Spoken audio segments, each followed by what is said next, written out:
반갑습니다. 2020년 또 여름방학을 맞아서 작년 성경 공부로 함께하게 된 손현우 목사라고 합니다. 코로나19로 말미암아 많은 또 어려움들이 있는 시기인데요. 이 시간 또 인터넷으로 통해서 함께 만나게 되지만 이 온라인 강의를 통해서 우리 모두에게 또 쉼을 주시고 능력을 주시는 하나님의 은혜의 말씀을 또 우리가 깨닫는 복된 시간이 되기를 간절히 소망합니다. 특별히 이번 여름방학을 맞아서 5주 동안 함께 우리가 살펴볼 말씀은 야고보서 말씀입니다. 야고보서 말씀을 통해서 그 본문 그 각 절마다 우리 가운데 주시는 은혜를 발견하기를 소망하고요.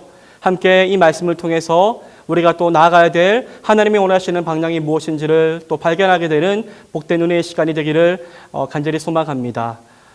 여러분들 야고보서만큼 논란이 있던 신약 성경도 드물 것입니다. 몇몇 초기 그리스도인들은 이 야고보서의 정경성에 대한 이의를 제기할 정도이기도 했습니다. 종교개혁자 마틴 루터는 야고보서를 무엇이라고 얘기했을까요? 이렇게 얘기했습니다. 지푸라기 서신 야고보서.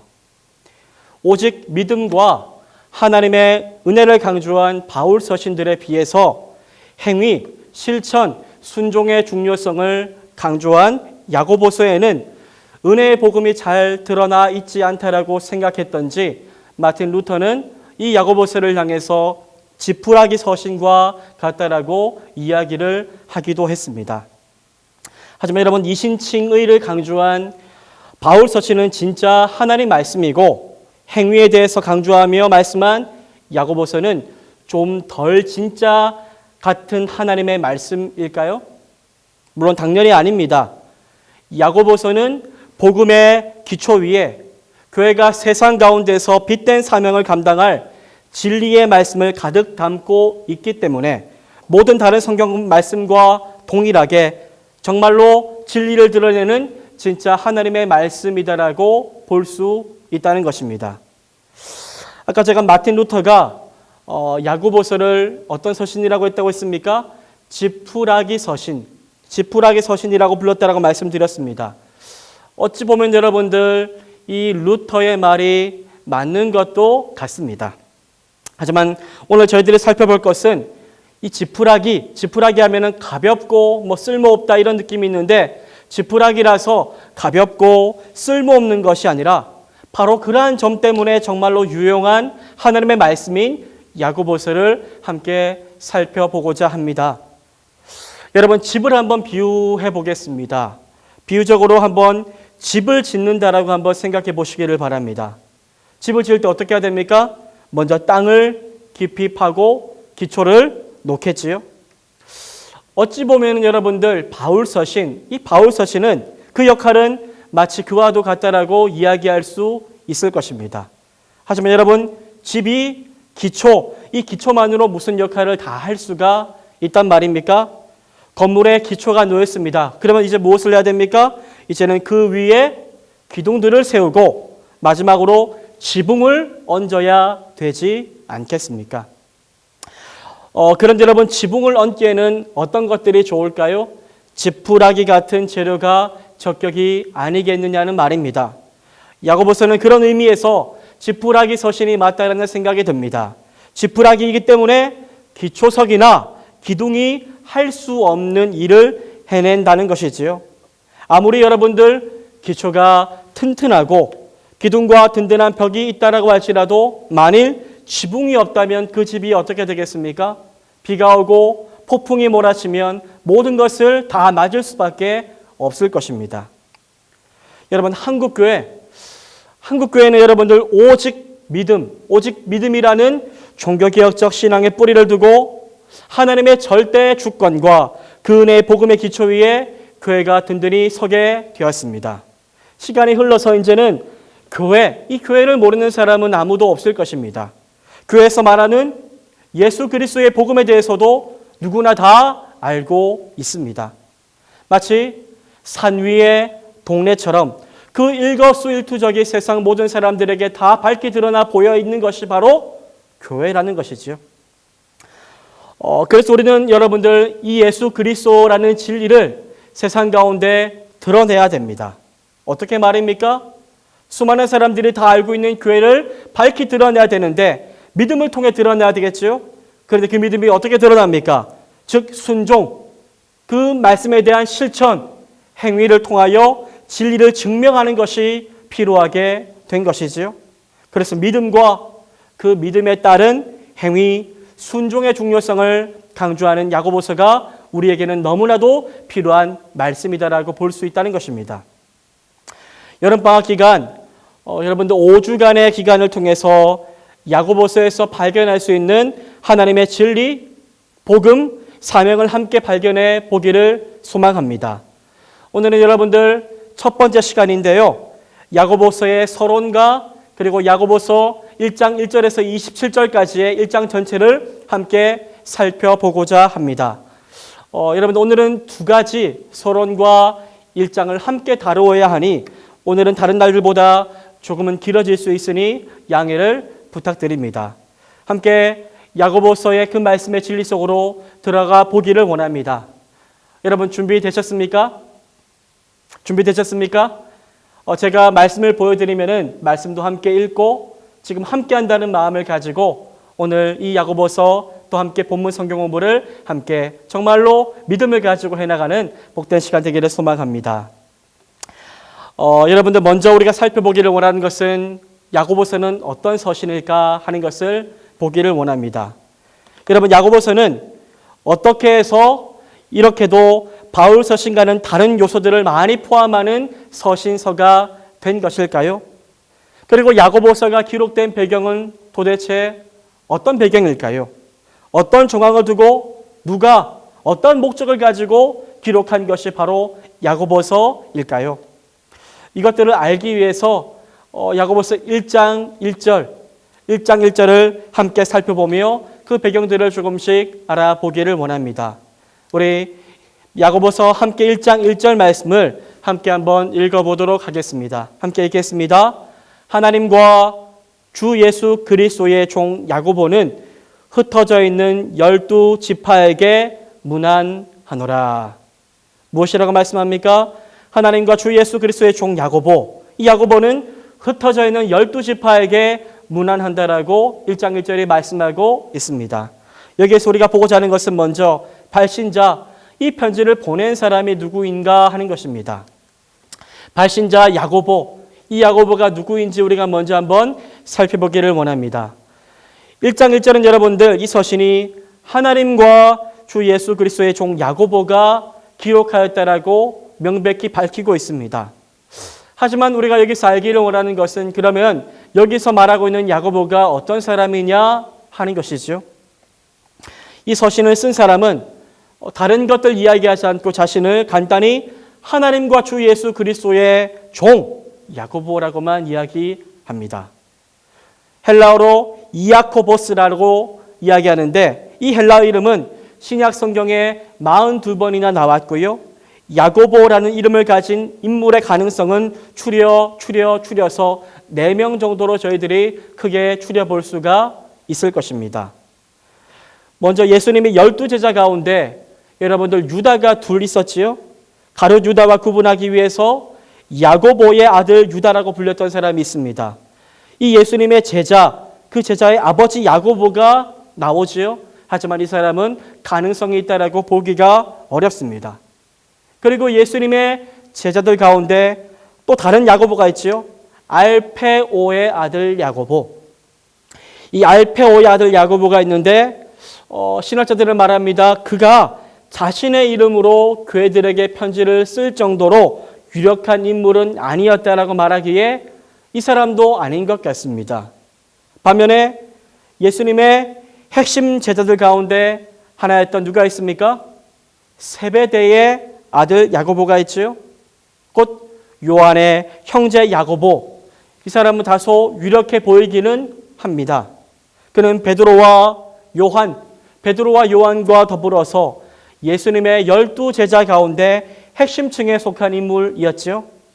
그러나 이 야고보는 어떻습니까? AD 44년경에 안타깝게도 헤롯 아그리파 1세에게 죽임을 당합니다. 그렇기 때문에 이 야고보라고도 보기가 어렵습니다. 그렇다면 이제 누가 남았습니까? 한 사람이 남았는데요. 이제 마지막으로 남은 인물은 예수님의 형제 야고보입니다. 이 야고보는 복음서에 언급이 되긴 했지만은 예수님께서 부활하시고 난 후에 믿음을 가지게 된 인물이었다라고 성경은 말씀합니다. 그는 후에 초대교회에서 유력한 지위를 가진 사람이 되었고요. 예루살렘 공회에서도 바울과 더불어서 중요한 안건을 채택하고 결정하는 지도력 있는 위치에 있었던 인물입니다. 이렇게 보면 여러분들 흩어진 교회들에게 보내진 야고보서의 저자로서 4명의 야고보들 가운데 누구입니까? 부활하신 예수를 만난 후에 초대교회의 기둥 역할을 감당했던 예수님의 형제 야고보보다 더 가능성이 있는 인물은 없다라고 우리는 결론 지을 수 있을 것입니다. 그래서 저희들은 이제 야고보서 1장에서 5장을 살펴볼 텐데요. 이 야고보서의 저자가 누구라고요? 예수님의 형제 야고보다라고 우리가 정의하고 이후에 성경 공부를 계속 이어갈 수 있도록 하겠습니다. 저희들이 그 이유 알아보길 원하는 것은 기록 시기입니다. 야고보서는 언제 기록되었냐 하는 것입니다. 여러분, 야고보서의 저자가 주의 형제 야고보라고 보았기 때문에 야고보서는 그가 순교한 주후 62년 이전에 기록되었을 것이다라고 저희들은 추정하여 볼 수가 있습니다. 그리고 세 번째로 무엇입니까? 야고보서의 수신자 야고보는 누구에게 이 편지를 보냈느냐 하는 것입니다. 여러분, 야고보서의 수신자는 누구일까요? 야고보서를 공동서신이라고 부르는데요.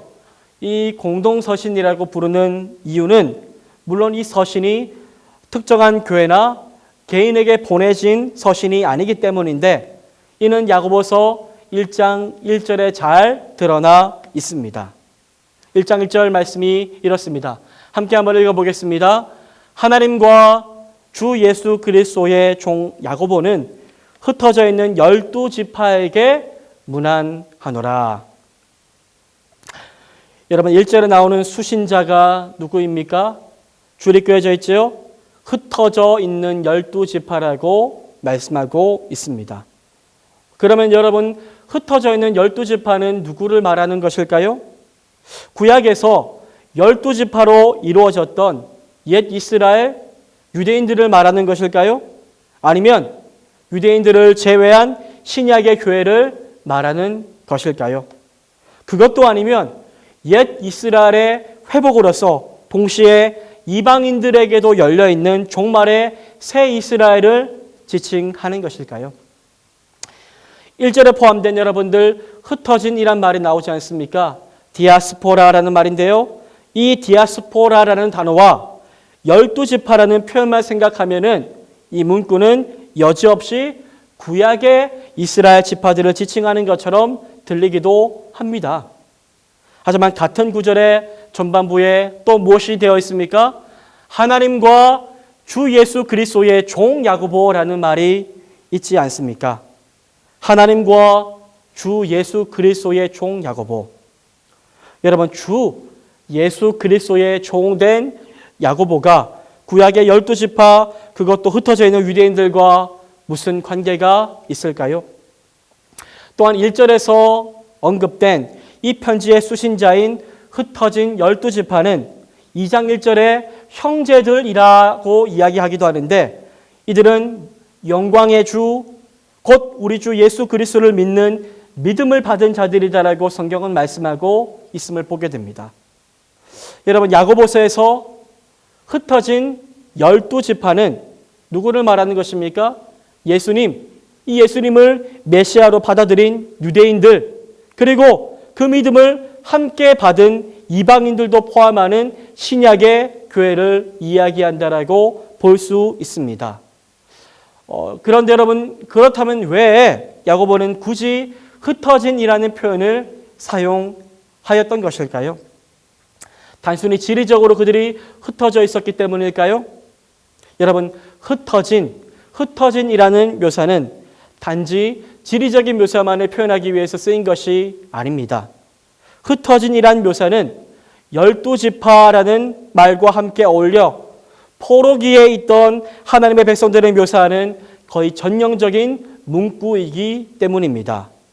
이로 보건대 아마도 야고보는 이스라엘이 이미 회복되었고 새 이스라엘, 곧 종말의 하나님의 양무리가 탄생했지만 아직은 주 예수 그리스도가 흩어진 그 양무리를 최종적으로 종말에 모으는 사건이 남아있는 것으로 보는 곧 초대교회의 특징적인 성취와 최종적인 종말이라는 틀에서 수신자들을 보고 있는 듯합니다.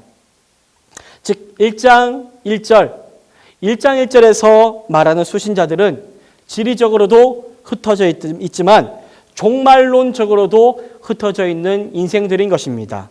그들의 목자 예수 그리스도는 이미 문 밖에 와 계시지만 아직은 세상에 흩어져 그들을 최종적으로 모으는 일을 하지 않았기 때문에 그 일은 일어나지 않은 것이죠.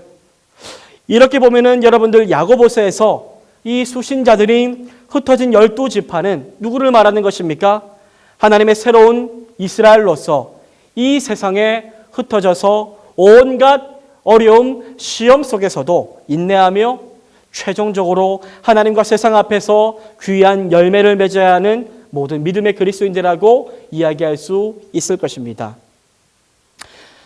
여러분 저희들은 잠시 야고보서의 저자 그리고 기록시기 수신자들에 대해서 1장 1절 말씀을 통해서 함께 살펴보았습니다. 이제 앞으로는 1장 2절에서 27절까지의 말씀을 통해서 함께 1장에서 말씀하는 전체 야고보서의 핵심적인 주제들에 대해서 알아볼 수 있도록 하겠습니다. 첫 번째 저희들이 보고자 하는 것은 야고보서 1장 2절에서 4절까지의 말씀입니다. 시험을 당한 자가 나오고 거기에 인내할 때 온전함이 이르는 비결에 대해서 말씀하고 있는데요. 여러분들 이 야고보서를 이해하려면 무엇이 필요합니까? 우선 야고보서의 서문을 이해해야 됩니다. 야고보서 1장은 여러분들 야고보서 1장에서 5장까지 전체를 이해하는데 결정적인 역할을 하기 때문입니다. 야고보서 전체의 주제가 모두 1장 서문에서 다 드러나 있습니다. 1장에서 야고보서 전체를 관통하는 중심 주제들이 하나하나씩 열거되는데요.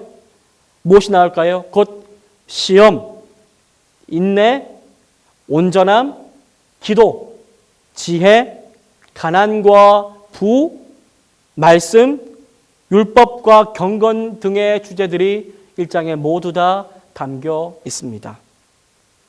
먼저 저희들이 2절에서 4절 말씀을 한 절씩 보면서 그 하나님 말씀을 우리가 함께 보기를 원하는데요. 우리 2절에서 4절까지 말씀을 함께 한번 보도록 하겠습니다. 우리 화면을 보시고 함께 한번 읽어보도록 하겠습니다. 읽겠습니다. 내 형제들아 너희가 여러 가지 시험을 당하거든 온전히 기쁘게 여기라. 이는 너희 믿음의 시련이 인내를 만들어내는 줄 너희가 알미라. 인내를 온전히 이루라. 이는 너희로 온전하고 구비하여 조금도 부족함이 없게 하려 함이니라. 아멘. 여러분 신앙생활을 하면서 누구나 겪게 되는 일이 있지요. 무슨 일입니까? 바로 시험의 문제일 것입니다.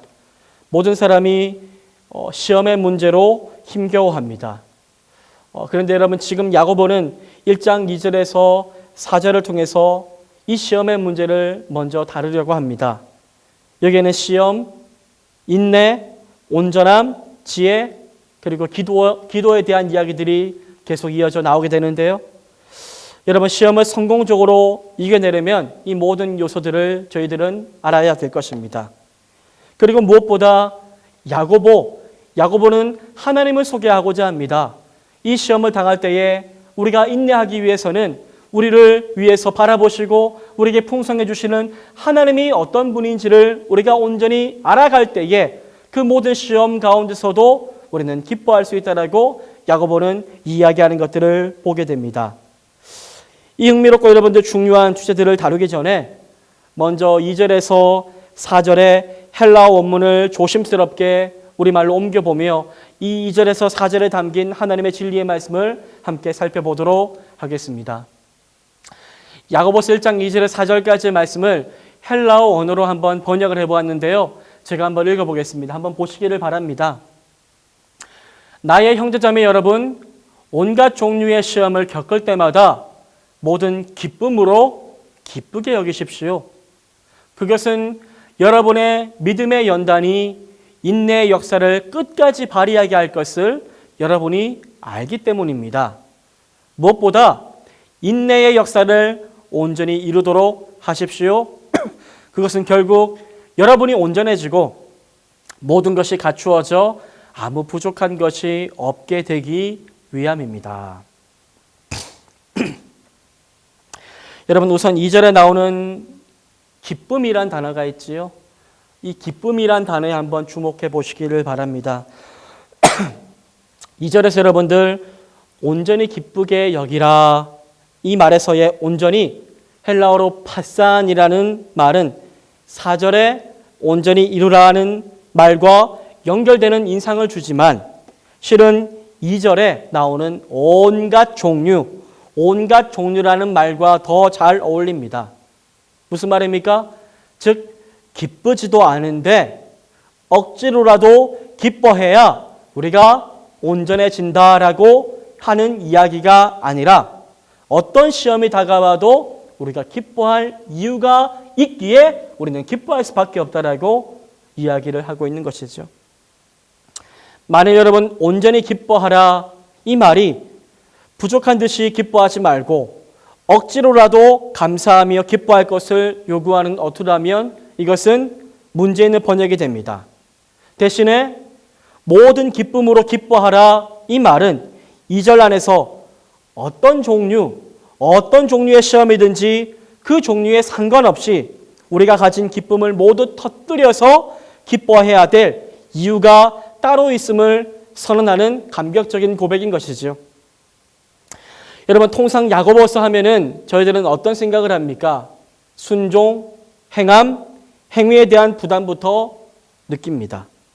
하지만 여러분들, 야고보서의 처음 몇 구절이 주는 인상은 통상 우리가 알고 있는 조금 딱딱하고 엄격한 그런 야고보서의 말씀과는 달라 보입니다. 야고보서는 처음에 무엇을 이야기합니까? 기쁨이란 말로 야고보서를 시작하고 있습니다. 야고보는 수신자들이 당한 여러 가지 시험, 곤혹스러운 시험들에 빠진 상황에서도 우선 무엇 하라고요? 기뻐하라고 이야기를 하며 나아가고 있습니다. 과장해서 말하면요, 여러분들, 우리가 보고 있는 야고보서야말로 빌립보서만큼이나 기쁨의 서신이다라고 말할 수가 있다는 것이죠. 그러면 여러분들 과연 무엇을 기뻐하라는 말일까요? 여러분, 야고보는 이렇게 말합니다. 내 형제들아, 너희가 여러 가지 시험을 당하거든 온전히 기쁘게 여기라. 그렇다면 여기에서 말하는 여러 가지 시험, 즉 온갖 종류의 시험은 무엇을 말하는 것일까요? 우리는 여기에서 나오는 이 시험을 예수의 이름으로 당하는 멋진 핍박, 환난, 그런 것들로만 생각하고자 하는 경향이 있지만 꼭 그런 것 같지는 않습니다. 말 그대로 갖가지 시험을 이야기하는 것입니다. 외적인 환난과 핍박일 수도 있고요. 경제로 말미암아 어려움을 당한 시험일 수도 있고요. 혹은 자신의 약한 부분 때문에 당하는 시험일 수도 있습니다. 즉 외적이든 내적이든 복음의 명분이든 자신의 약함이든 2절에서 갖가지 시험을 만났을 때에 야고보는 정말 모든 기쁨으로 기뻐할 이유가 있고 또 그렇게 해야 당연하다라고 선언하고 있는 것이죠. 이것이 야고보가 종교, 사회, 문화 그리고 경제적으로 로마의 변두리에서 살아가는 흩어진 주님의 교회들에게 선포하는 기쁜 소식의 첫 외침인 것입니다. 그렇다면 여러분, 과연 이런 시련, 시험들 속에서 성도가 온갖 기쁨으로 기뻐할 수 있는 이유가 있었겠지요. 그 이유가 무엇이기에 야고보는 이런 담대한 이야기를 하고 있는 것일까요? 그 이유가 무엇이기에 온갖 종류의 시험이 온다라고 할지라도 기쁘게 여기라고 그는 이야기할 수 있었던 것일까요? 그 답은 여러분들 3절 말씀에 있습니다. 우리 3절 말씀인데요. 3절 말씀을 함께 한번 읽어보도록 하겠습니다. 이는 너희 믿음의 시련이 인내를 만들어내는 줄 너희가 알미라. 무엇이라고 말하고 있습니까? 이는 너희 믿음의 시련이 무엇을 만들어낸다라고요? 인내를 만들어내는 줄 너희가 알미다라고 고백하고 있습니다. 그 답은 어디에 있습니까? 알미라에 있습니다. 알미라. 무엇보다 알아야 합니다. 알지 못하면 기뻐할 수 없고요. 알면 기뻐할 수 있다는 것입니다. 그렇기 때문에 여러분들 시험을 당했을 때에 가장 중요한 것은 무엇입니까? 아는 것입니다. 알면 기뻐할 수 있다는 것입니다. 그런데 여러분들 그렇다면 우리는 무엇을 알아야 되는 것일까요? 무엇을 알아야 우리는 온갖 종류의 시험이 찾아온다라 할지라도 거기에 넘어지지 않고 도리어 기뻐하는 인생을 살아갈 수 있는 것일까요? 그 답은 여러분들 세 가지인데요. 첫 번째로 한번 우리 보기를 원합니다. 첫 번째로 우리가 볼 것은 믿음이 주어져 있다는 사실입니다. 우리에게 믿음이 주어져 있다는 사실. 이 사실 때문에 우리는 온갖 종류의 시험에서도 기뻐할 수 있습니다. 그리고 그 믿음이 주어져 있는데 그 믿음이 죽은 믿음입니까? 아니라 그 믿음이 지금도 살아있어서 우리 안에 역사하고 있기 때문에 그 믿음으로 말미암아 우리는 능히 이길 것을 믿기에 기뻐할 수 있다라고 야고보는 이야기를 하고 있습니다. 두 번째는 뭡니까 여러분들? 이미 그들 안에 무엇이요? 인내가 작동하고 있다는 사실입니다. 헬라어로 인내의 역사라고 이야기하는데요. 하나님께서 인내의 역사를 우리 가운데 허락하여 주셨다는 것입니다. 우리로 하여금 인내할 힘을 주셨다는 것입니다. 그리고 그 인내는 인내로 끝나지 않습니다. 우리가 인내하지만은 인내로 끝나지 않고 그 인내는 가는 곳이 있습니다. 무엇입니까? 그 믿음과 인내를 통하여 우리는 온전함이라는 목적을 향해 나아간다는 사실. 이것을 알 때에 우리는 온갖 종류의 시험을 만나도 마땅히 기뻐할 수 있는 일체의 비결을 누릴 수가 있게 된다는 것입니다. 이 세 가지를 알아야 하나님의 성도는 어떤 시험 속에서도 기뻐할 수 있다는 것입니다. 여러분, 시험을 만나더라도 그 시험이 주는 고통과 아픔, 불안과 좌절을 정말로 압도하는 기쁨을 누릴 수 있는 첫 번째 이유는 무엇이라고요? 우리의 믿음이 어떻다? 우리의 믿음이 살아있다는 것입니다. 우리의 믿음이 살아있다는 것입니다. 야고보는 3절에서 믿음의 시련이라는 말을 했는데요. 이것은 원어로 말하면 믿음의 연단입니다. 연단, 즉 도키미온이란 말인데요. 이 말은 검증, 테스트라는 것을 이야기합니다. 원래 도키미온이란 말은 풀어서 설명하면 이렇습니다. 평소에는 쉽게 잘 드러나지가 않습니다. 평소에는 쉽게 잘 드러나지 않는 어떤 본질이요. 테스트, 어떤 시련, 시험과 같은 계기를 통해서 그 안에 있는 정말로 가치 있는 그 진정성이 비로소 드러나 온전한 모습을 갖추게 된다는 이야기입니다. 여러분, 이것은 믿음에도 적용되는데요.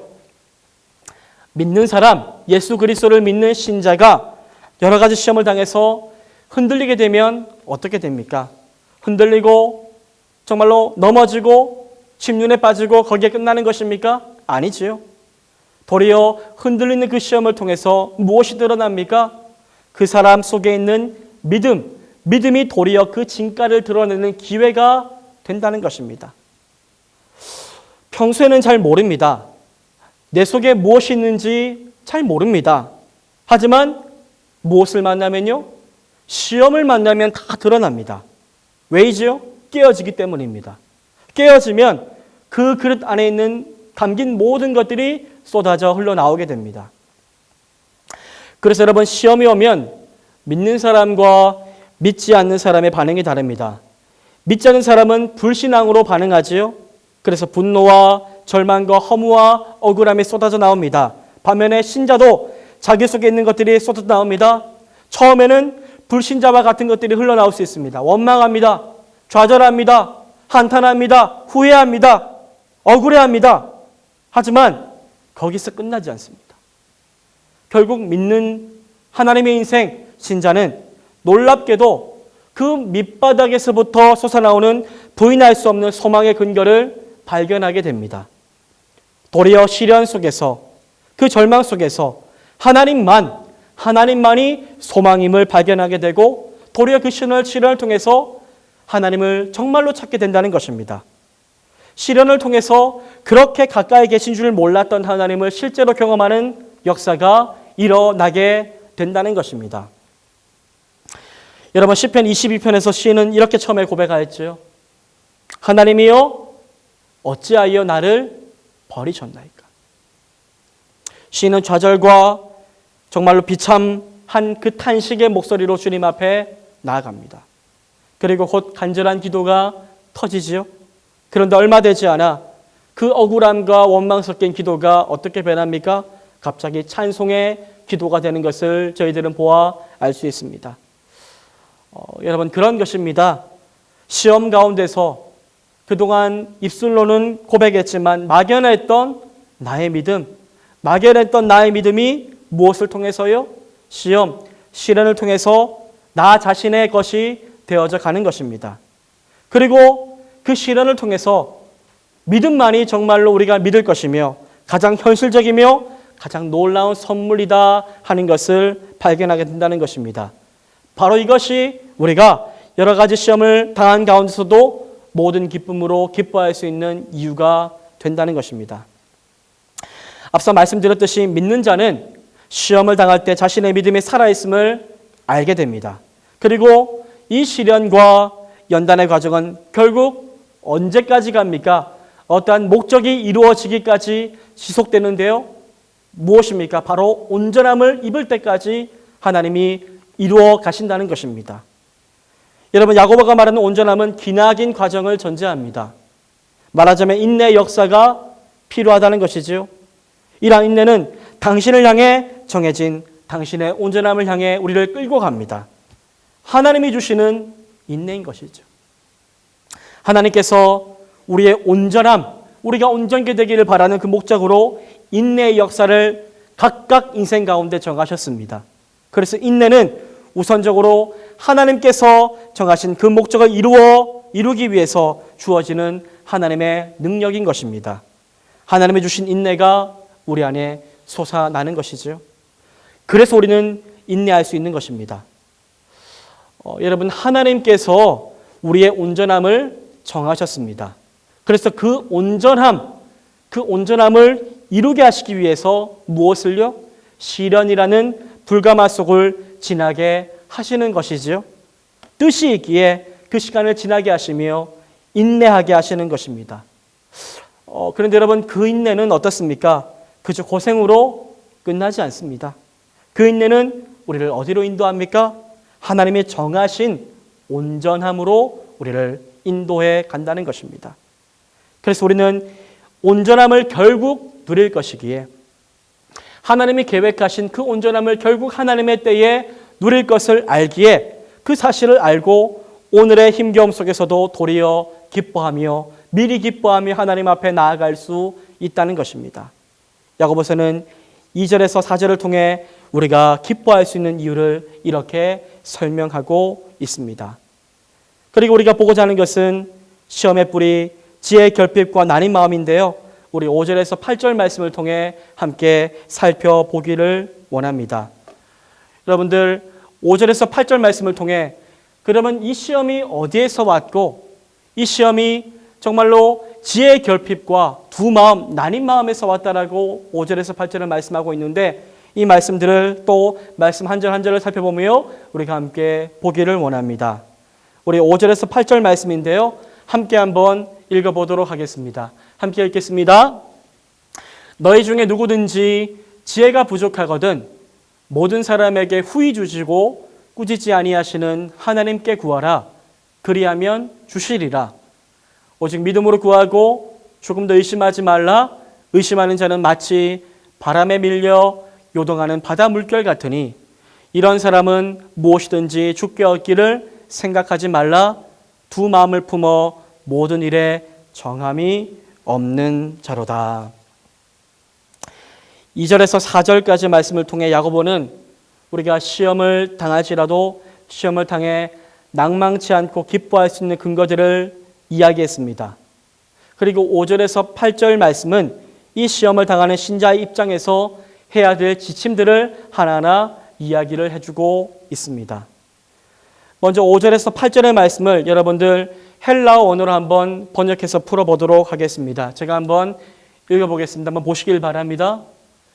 만약 여러분 중에 누가 지혜가 부족하거든 모든 풍성함으로 넘치게 주시며 거절하지 않으시는 하나님께 구하게 하십시오.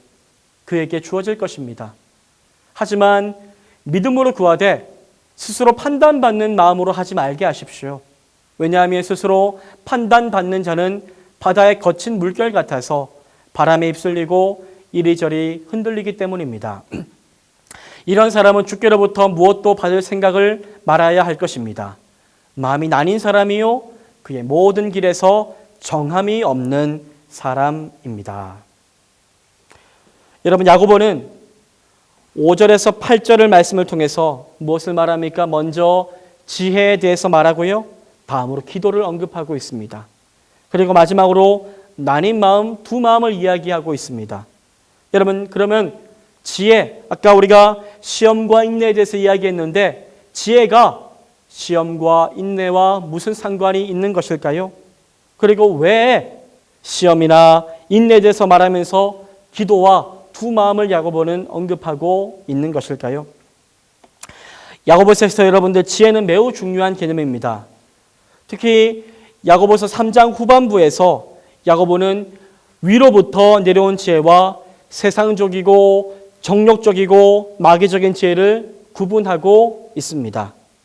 그것은 야고보서의 수신자들의 상황이 어쩌면 스스로 지혜있다 말하고 분노와 시기와 질투, 다툼과 쟁론, 더 나아가 분쟁에까지 이르는 상황을 염두에 두었기 때문일 것입니다. 또한 4장에서 야고보서 4장에서 여러분들 야고보가 강조하는데요. 지혜는 종말의 일들을 분간하고 하나님의 주권 속에서 세상 한복판을 살아가는 믿음의 지혜다라고 이야기를 합니다. 하지만 오늘 본문 1장 5절에서 지혜를 구하라라고 말씀하고 있는데요. 이 지혜를 구하라고 하는 이유는 직접적으로 시험을 당하는 상황과 관계가 있기 때문입니다.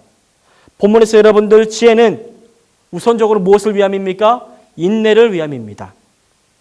시련의 한가운데서도 기뻐할 이유를 알미라, 알아야 된다라고 이야기했는데요. 기뻐할 이유를 우리가 발견하기 위해서 필요한 것이 무엇입니까? 바로 지혜라는 것입니다.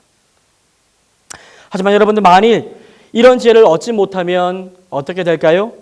자신이 무엇 때문에 그런 시험에 빠졌는지 그 근본적인 원인이 어디 있는지 알지를 못하는 것입니다. 야고보는 그래서 무엇을 하라고 합니까? 우리에게 필요한 지혜, 이 지혜를 얻기 위해서 하나님 앞에 간구하라고, 기도하라고 또 말씀하고 있는 것들을 볼 수가 있습니다. 하지만 여러분, 우리는 시험을 당할 때 참 많은 세상적인 다른 방안들은 찾으면서도 정작 하나님 앞에 지혜를 달라고 구하지 않을 때가 참 많습니다. 실제로 많은 믿음의 사람들이 시험을 당해도 하나님 앞에 바로 엎드려지지 않습니다. 기도하지 않습니다. 그런데 여러분, 시험을 만난 성도가 하나님 앞에 간구하지 않는 현상은 이미 그 현상 속에 문제의 원인이 포함되어 있다는 것을 뜻하는 것입니다. 야고보는 이에 대한 대답을 5절 후반부부터 8절까지 숨겨놓았습니다. 사실 여러분, 야고보가 염두에 두는 시험들 가운데 가장 큰 시험은 무엇입니까? 9절에서 11절까지 본격적으로 언급되는 세상의 물질적인 부에 대한 동경의 시험 문제입니다. 야고보는 여러분들, 믿는 사람들이 그 주변 세상의 물질적인 부를 부러워하고 동경함으로써 야기되는 차별, 상처 주는 말들, 그리고 서로를 판단하고 심지어 재판정까지 가는 불상사들, 이런 물질적인 시험의 문제를 미리 보았던 것입니다. 무슨 말인가 하면은 5절에서 후히 주시고 꾸짖지 않으시는, 거절하지 않으시는 하나님께 구하되 특별히 무엇을요?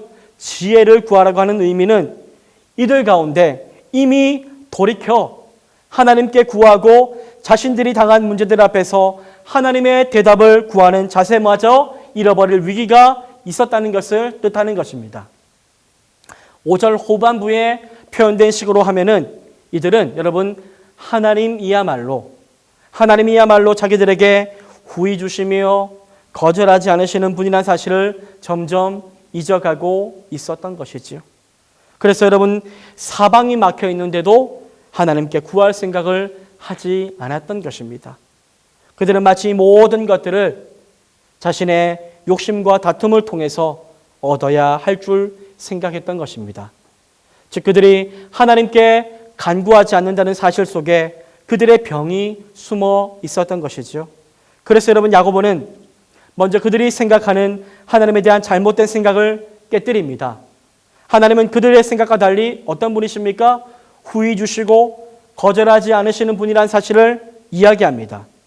여기서 여러분들 후히라는 말이 있는데요. 이 말은 헬라어 하플로스라는 말입니다. 이 하플로스라는 말은 흥미가 있는 단어입니다.